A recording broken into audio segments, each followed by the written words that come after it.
बच्चों, मैं हूं doctor Sneha Jain, second year MBBS student. और मुझे पता है अभी रीनीट में बहुत ही कम टाइम बचा है और आप लोग बहुत पैनिक कर रहे होगे। आपके पास एक प्रॉपर रोड मैप नहीं होएगा कि अभी क्या पढूं क्या छोड़ूं। तो आप बिल्कुल टेंशन मत लेना, मैं आपके लिए प्रॉपर एक स्ट्रेटेजी बना के लेके आई हूँ जिसको मैंने खुद फॉलो किया था और मेरा एक गवर्नमेंट कॉलेज के अंदर सिलेक्शन हो गया था।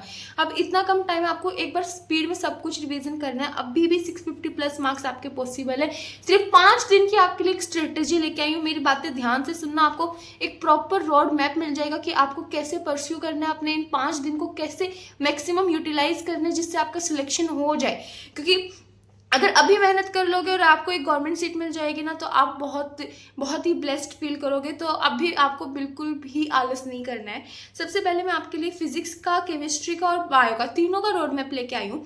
फिजिक्स के 10-10 इंपॉर्टेंट चैप्टर बताने वाली हूँ जहाँ से आपके मोस्टली क्वेश्चंस कवर हो जाएंगे और उनको आपको कैसे कवर करना है वो भी बताने वाली हूँ। उसके साथ साथ मैं आपको बायोलॉजी के सिर्फ ऐसे 5 दिन में कैसे आप पूरी बायो रिवाइज कर सकते हो, पूरी स्ट्रेटेजी मैं आपके लिए लेके आई हूँ। तो मेरे साथ इस वीडियो में बने रहिए और मैं आपको बताती हूँ कैसे करना है।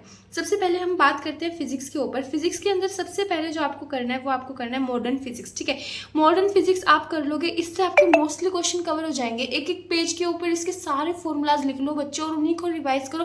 मॉडर्न फिजिक्स बहुत ही आसान है, बहुत इजी क्वेश्चंस आते हैं और आपके बहुत इजीली सॉल्व हो जाएंगे। ऑप्टिक्स में वेव ऑप्टिक्स से बहुत सारे क्वेश्चन आते हैं और इलेक्ट्रोडायनेमिक्स से तो लगभग 13 क्वेश्चन आते हैं। और 13 क्वेश्चन को 4 से मल्टीप्लाई कर लो, कितने सारे नंबर आपके आराम से सिर्फ इलेक्ट्रोडायनेमिक्स से बन जाएंगे, जिसमें current, electricity, moving charge, magnetism, electrostatic potential, capacitance, EMI, ईएमवीएस।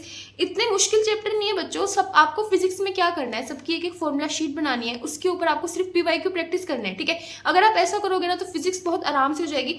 और यूनिट एंड डायमेंशन, सिर्फ ये 5 चैप्टर जो मैंने 5 यूनिट्स आपको बताई है ना बच्चों, इनको तो आपको करना ही करना है।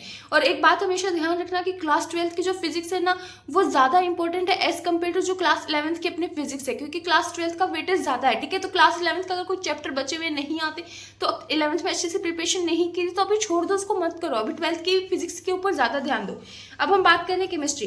केमिस्ट्री के अंदर आपकी organic chemistry, inorganic chemistry, physical chemistry. जो सबसे ज़्यादा वेटेज है ना बच्चों वो अपना ऑर्गेनिक केमिस्ट्री का है। ठीक है, इसमें जो इनऑर्गेनिक केमिस्ट्री है वो सबसे 10 मार्क्स की और फिजिकल केमिस्ट्री में से 6 से 8 मार्क्स की तो आपके आराम से आ ही जाएंगे। ठीक है, बहुत इजी आपको अभी मेथड, आपको हार्ड वर्क नहीं करना है, अभी आपको स्मार्ट वर्क करना है। तो केमिस्ट्री में हम लोग क्या करने वाले हैं कि सारी की सारी नेम रिएक्शन एक पेज पे लिखेंगे। आपको खुद से मेहनत करने की जरूरत नहीं है।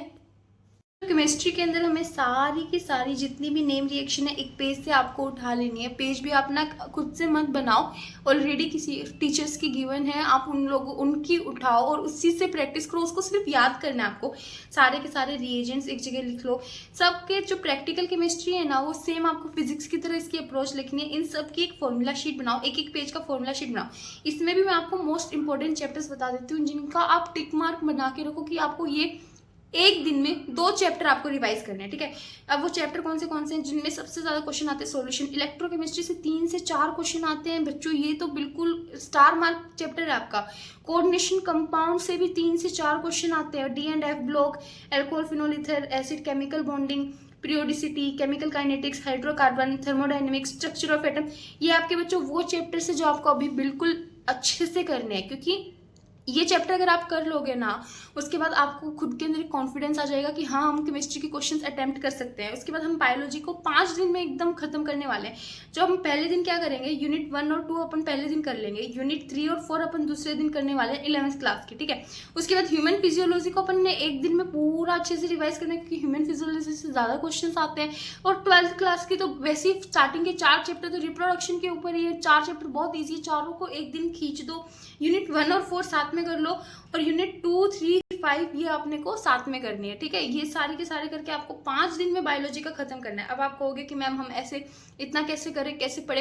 देखो अभी आपके पास बिल्कुल टाइम नहीं है, अभी आपको करना तो पड़ेगा, आपके पास कोई और ऑप्शन नहीं है। तो आप एक काम कर सकते हो कि सुबह 4 बजे से लेकर 8 बजे का एक स्लॉट लगाए बायो का। ठीक है, सुबह 4 बजे उठो और बायो का 2 घंटे अच्छे से पढ़ाई करो। एनसीईआरटी की रीडिंग लगाओ और सारे मेन क्वेश्चन, फिर उसके बाद आधा 1 घंटा बैठ के क्वेश्चन प्रैक्टिस कर लो। उसके बाद आपको क्या करना है, 11:30 से 3 बजे तक एक स्लॉट लगाओ आप केमिस्ट्री का, 2 चैप्टर, सब कुछ नहीं पढ़ना है। फॉर्मूला शीट है या फिर आपकी कोई भी आपकी फॉर्मूला शीट है या फिर आपकी नेम रिएक्शंस हैं, आपको एक सिंपल चार्ट के फॉर्म में ना सिर्फ इंपॉर्टेंट मेन पॉइंट्स रिवाइज करने हैं और PYQs जरूर देखने हैं।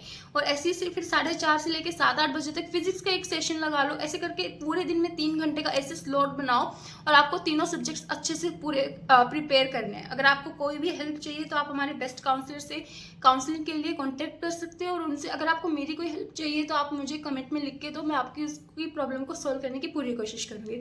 ऑल द बेस्ट बच्चों, बाय।